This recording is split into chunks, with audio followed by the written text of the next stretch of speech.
Good morning. This is Father Stephen Kelly from St. John's Church in Detroit. We're continuing our series of daily morning meditations, where we generally look at one or another of the lessons that are assigned for morning or evening prayer, what is known as the daily office lectionary.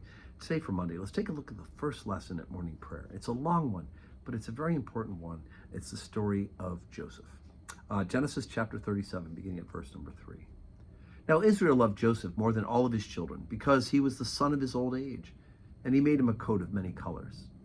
And when his brethren saw that their father loved him more than all his brethren, they hated him and could not speak peaceably unto him. And Joseph dreamed a dream, and he told it to his brethren, and they hated him yet the more. He said unto them, List, hear, I pray you, this dream which I have dreamed.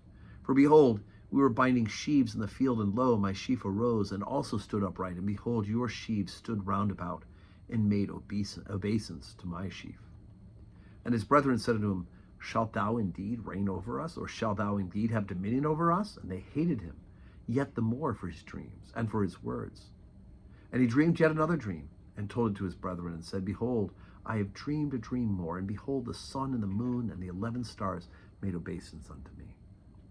And he told it to his father and to his brethren. And his father rebuked him and said unto him, What is this dream that thou hast dreamed? Shall I and thy mother and thy brethren indeed come to bow down ourselves to thee, to the earth? His brethren envied him, but his father observed the saying. And his brethren went to feed their father's flock in Shechem. And Israel said unto Joseph, Do not thy brethren feed the flock in Shechem? Come, I will send thee to them. And he said unto him, Here am I. And he said, Go, I pray thee, see whether it be well with thy brethren, and well with the flocks, and bring me word again. So he sent him out of the vale of Hebron, and came to Shechem. And a certain man found him, and behold, he was wandering in the field. And the man asked him, saying, What seekest thou? And he said, I seek my brethren. Tell me, I pray thee, where they feed their flocks. And the man said, When they departed hence, I heard them say, Let us go to Dothan. So Joseph went after the brethren, and found them in Dothan. And when they saw him afar off, even before he came near unto them, they conspired against him to slay him. And they said one to another, Behold, this dreamer cometh. Come now, therefore, and let us slay him, and cast him into some pit, and we'll say some evil beasts have devoured him, and we shall see what shall become of his dreams. And Reuben heard it, and he delivered him out of their hands, and said, Let us not kill him. And Reuben said unto them, Shed no blood, but cast him into the pit that is in the wilderness, and lay no hand upon him, that he might rid him out of their hands, to deliver him to his father again. And it came to pass, when Joseph was come unto his brethren, that they stripped Joseph of his coat, and his coat of many colors that was on him. And they took him and cast him into a pit, and the pit was empty, for there was no water in it. And they sat down to eat bread, and they lifted up their eyes and looked, and behold, a company of Ishmaelites came from Gilead with their camels bearing spicery and balm and myrrh, and were going to carry it down to Egypt. And Judah said unto his brethren, What profit is it if we slay our brothers and conceal his blood? Come, let us sell him to the Ishmaelites, and let not our hand be upon him, for he is our brother and our flesh. And his brethren were content.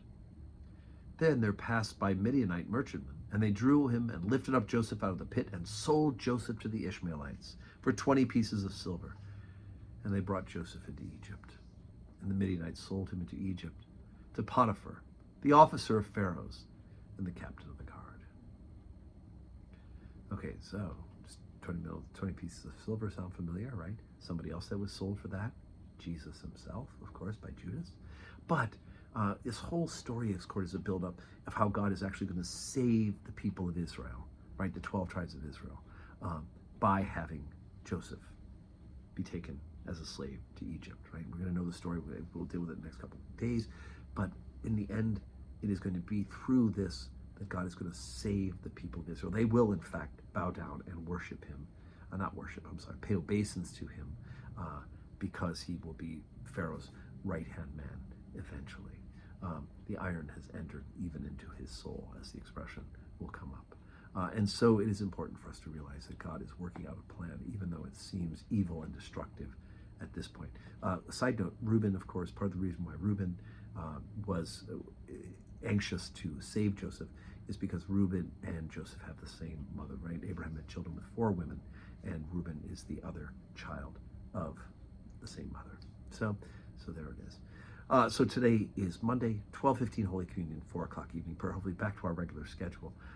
And God willing, we'll see you in church. If you can't join us, join with us and pray with us on the live stream where you're watching this meditation. And may God grant you a Monday that is full of blessings.